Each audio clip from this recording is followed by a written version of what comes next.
Sur la première de vos remarques, d'abord, l'Institut, j'ai oublié de le présenter, presque 200 membres, des industries, bon, il y a Alteo, le port de Marseille, il y a le syndicat français des cimentiers, GDF, EDF, des beaucoup plus petites sociétés,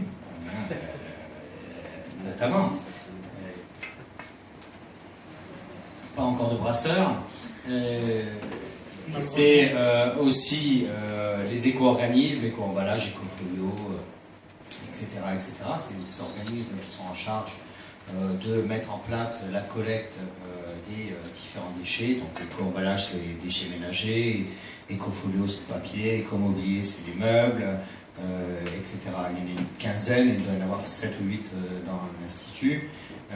Des associations, pas beaucoup, la Fondation Nicolas Hulot notamment, les collectivités, le patronage du Conseil économique, social et environnemental, le CESE, avec le président Jean-Paul Delevoye. On a fait un repas hier avec une trentaine de parlementaires.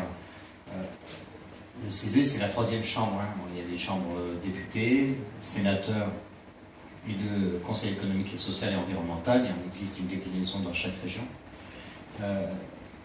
C'est l'un des 2 axes de son engagement en tant que président du CESE. Le CESE est là pour nourrir le monde politique, le monde économique, le monde associatif de ce vers quoi on doit aller. Donc quand le président prend ce sujet à bras-le-corps, ça veut peut-être dire quelque chose. Donc pour revenir sur votre question, la mobilisation, elle doit se mettre en œuvre. Mais moi, peut-être parce que je suis poétique, mais je dis, je suis législatif, pas exécutif, mais les exécutifs doivent s'engager. Quand je vois une démarche comme celle de Madame Hidalgo, mais ça existe dans d'autres communes, voilà, c'est plutôt par les exécutifs, les politiques, que cette mobilisation se fera. À travers les conférences que l'on fait, on essaye de transmettre. On a un petit problème, puisque vous parlez de petits problèmes d'ergonomie, on va parler de petits problèmes de communication. Je comprends très bien que dire économie circulaire, les sachants, les professionnels, ils comprennent. Mais le tout un chacun, c'est pas c'est dans un brouhaha de communication. Il entend économie circulaire. On a testé quand la semaine dernière. On m'a un peu titillé. Ils étaient allés, c'était à Nantes, justement, ils n'ont jamais rendu le jeton.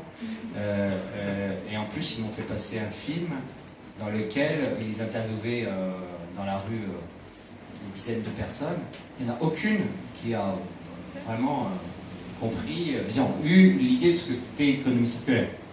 Compris, c'est pas du tout le mot que je voulais dire, mais l'idée, il y en a une qui a dit, ah mais c'est peut-être les déchets qu'on recycle, ça serait peut-être ça l'économie circulaire. Je suis totalement conscience. Donc nous avons aussi à travailler sur la communication, et moi je pense, vous l'avez très bien cité, sortir de la société du gaspillage. Gaspillage zéro. Voilà, c'est exactement ça, sortir de la société du gaspillage, rentrer dans une société de préservation des ressources. C'est déjà un peu plus à travailler. Anti-gaspi, ça s'est fait il y a longtemps. Je suis suffisamment âgé pour avoir connu la période de l'anti-gaspi qui ressemblait à je sais pas quoi d'ailleurs. La chasse au gaspi. C'était un martien. Une sorte de martien, on est d'accord. Je n'ai jamais su à quoi il ressemblait.